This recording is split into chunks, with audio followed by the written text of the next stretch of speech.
hey, I know you want to watch the video, and I get it, but there's a bit of an emergency, and I want to go ahead and throw it out there and see if maybe our community can help a little bit. Turning Tide Studios, one of the artists who has done work for this channel for a while now, is in a bit of a pinch. They are running a fundraiser right now because they need a vehicle for work. They are starting a new job, and their partner and them will be working on different schedules, and therefore they cannot use the singular vehicle that they've been using for the last few years.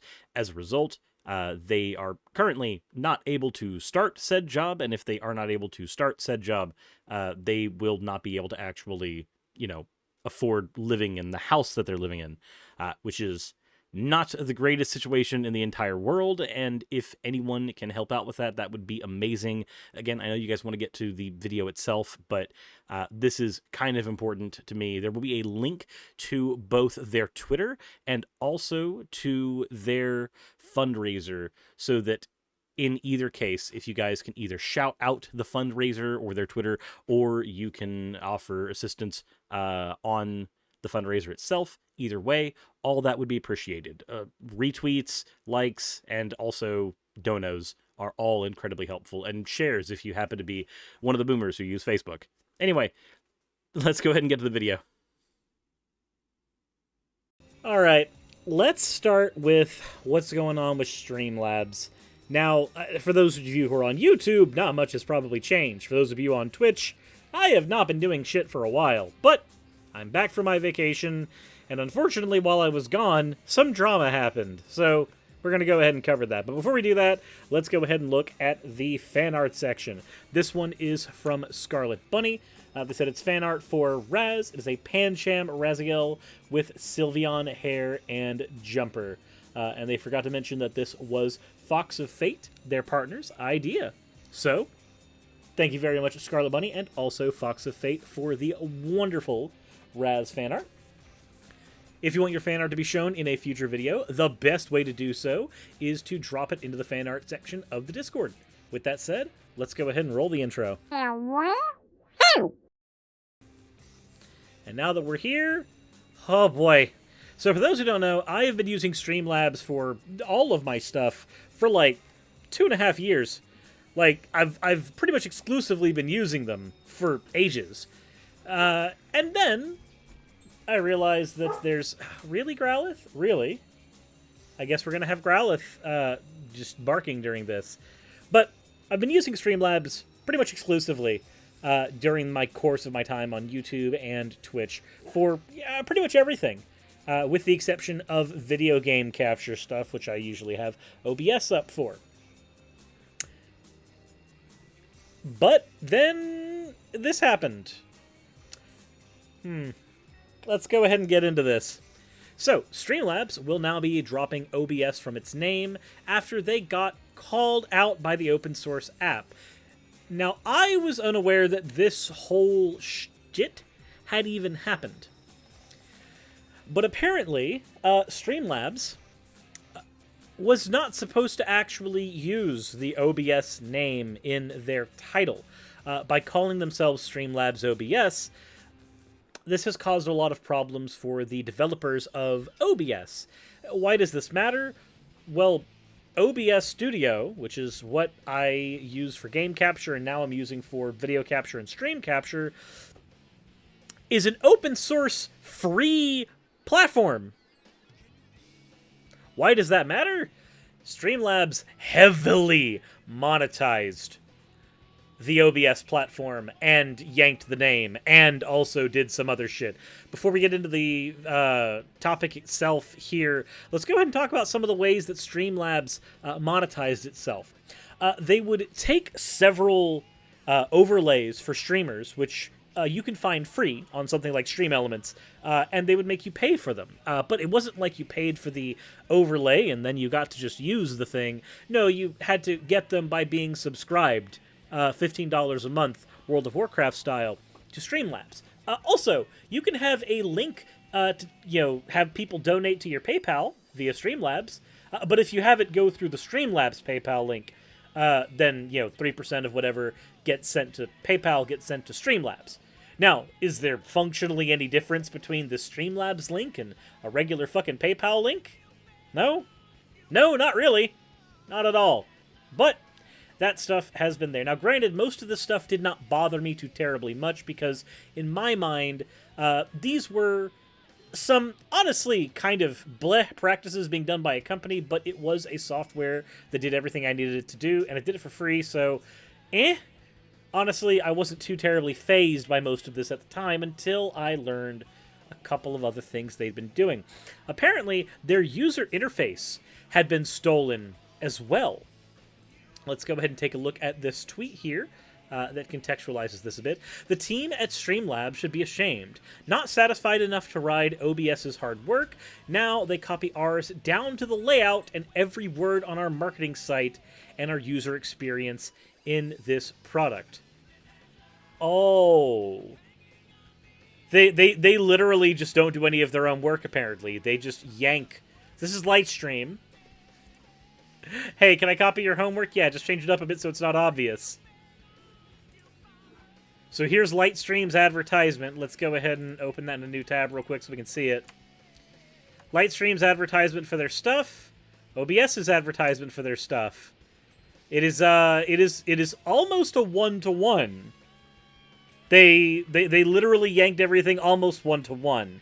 Now, granted, maybe I'm a hypocrite, as in the earliest days, I was copying Vice Rhino, Apologia, and Godless Cranium for my aesthetics, but there's a certain level of blatant copying that you maybe shouldn't be doing. So if all of their advertising and everything else has been yanked away from other people without their permission, if they've been using the name OBS without the permission of the actual creators of OBS, where does that leave Streamlabs OBS, and what do they have to gain from this? Well, apparently I have to gain a very barking dog. A very barking dog.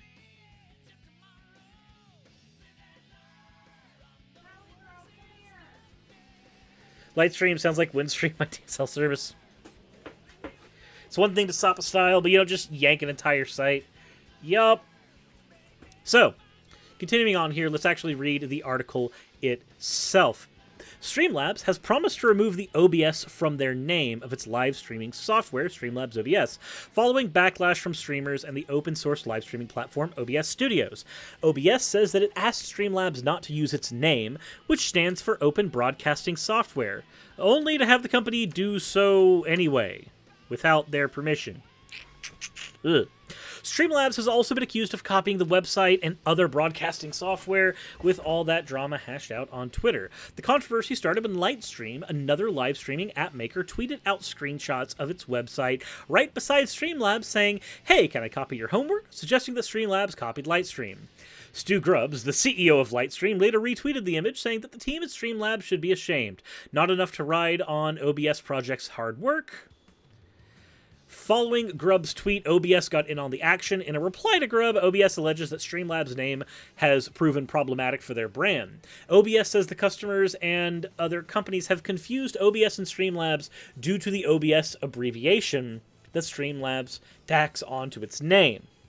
Now again, remember, OBS is an open broadcasting software. It is something that has it's open source. It's something that literally anybody can grab, modify, use for their own, however they want to do it. The problem is, though, is that instead of saying Streamlabs powered by OBS, it's Streamlabs OBS, which has confused a fuck ton of people. I know that for me, whenever I'm looking for solutions for something in Streamlabs, I tend to always find stuff for OBS and vice versa because, well, quite frankly,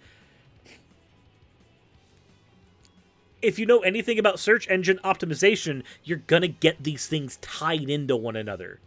Which, could have been intentional. I don't want to read into the intent of the creators over at Streamlabs, but again, remember, these people monetized themselves in a lot of ways by offering things that were offered as free in, like, 1,000 other venues. But okay. Oh yeah, they also tried to trademark the name. Neat. OBS claims that it was approached by Streamlabs when the service first launched and asked if it could use OBS in its name. OBS said that it kindly asked them not to, but Streamlabs used the name anyway. They tried to sort this out in private, but they've been uncooperative at every turn. OBS acknowledges that Streamlabs did everything right legally, but instead repeatedly disregarded the spirit of open source software of giving back. If you are somebody who likes to use open source software, this is basically like, let's say you made a free-to-play card game, right? You make a free-to-play card game, and the whole point is that it is free to play. People can grab it, people can play it as much as they want, and put it down when they're done. And then somebody takes that, copies it without your permission, and then takes that free thing that you've made, and then starts monetizing it. There's some shady shit there. We have another tweet here saying Streamlabs better resolve this entire thread of issues, or I'll be asking them to take my face off their platform, or and look into another donation service. This is Pokimane. They have said that they will be not using Streamlabs for anything because of all this shit. Popular streamers quickly caught on to the drama. Pokimane, one of the most well-known personalities on Twitch, threatened to stop representing and using the platform if Streamlabs didn't resolve the issue. Streamlabs then says that they're taking immediate action to remove OBS from their name. Streamlabs OBS is built on top of the OBS open source platform. Streamlabs OBS is also open source, and our code is publicly available. We take responsibility for our actions and will support the community. Now, here's the problem, though. A lot of people would say that, yes, they're fixing the problem, therefore it's done. But when this was trying to be handled in private with OBS Studio, they stood their ground. It was only when they basically got publicly canceled on Twitter that they actually gave a shit. So, no, this is less taking responsibility for their actions and more realizing that their hand got caught in a cookie jar. Streamlabs later responded to the accusations in a tweet stating that it will take immediate action. According to The Verge, this seems like Streamlabs' weak justification for using the name, and I would agree. I would say saying something like Streamlabs powered by OBS is better, because then that gives the credit to the original designers of the open source software. Streamlabs is faced with no choice but to change its name, especially when a Twitch streamer with over 8 million followers threatens to stop representing the service. The entire drama does make you wonder if Streamlabs intentionally put OBS in its name to attract people to its service. After all, basically everyone in the world of streaming knows OBS. And yeah, that's not untrue. That's not untrue. If you stream, you know what OBS is. Let me talk about a pre-OBS world, especially if you are a new streamer. Let me talk to you about young Suris. Young Suris, who had a Hearthstone channel called Top Tier Scrubs. I could not reasonably stream without having shit tons of issues. Back then, the only options that I had were things like XSplit. And if you're familiar with XSplit, it is not the most resource-savvy program. In fact, even Streamlabs OBS uses a lot more resources than OBS. Things like, if you don't pay for their software monthly, you had to have a watermark on all of your shit. Also, OBS is not just used for streaming, it's also used for recording. Like I said, even when I wasn't using this for streaming, I was using it to record gameplay footage. Now, I'm going to throw a couple of names out at you. And these are things that if you've been on the internet for a while, you'll recognize these primarily as watermarks on what we had to use to get by ages ago. We had to use things like Fraps. We had to use things like Bandicam. We had to use some very, very awkward and unwieldy software. Unregistered Hypercam 2. There you go. Unregistered Hypercam 2. We had a lot of really awkward ways to get all of our footage recorded at all times. The options were much more slim, the quality was a lot less there, and the PCs that could even run that stuff without it breaking them. Let's just say that if you were a budget PC person, the world was not very kind to you in a pre-OBS world. It just wasn't. I remember not being able to afford to remove the watermark from XSplit because, well, $20 was a couple days' food. There was no way that I was going to be able to afford that back when I was working at Quick Trip and trying to start a YouTube channel back then. Honestly, a post-OBS world with open source software everybody can use is really good. So it really sucks when a company like Streamlabs does everything in their power to try to basically usurp OBS and what it is. Now, is Streamlabs easier to use from the get-go? Yes, because it already has stuff like Stream Elements built into it. But with a couple of plugins, you can get OBS doing all the exact same stuff. I'll admit that the reason that I stuck with Streamlabs for as long as I did was due to sheer stubbornness and the fact that I had a system, and once I have one, I kind of don't want to stop. But, anyways, the point is, and the fact of the matter is, Streamlabs did some shitty shit. As a result, I'm not using Streamlabs now for my streams. Sucks to suck, but that's how things are. Fun fact, if OBS were to go to GPL 3.0, Streamlabs shit would probably be a license violation. True, because OBS is on GPL 2.0, and Streamlabs is on GPL 3.0, if memory serves. But, with that said, that is what's going on with Streamlabs and OBS. That's pretty much everything.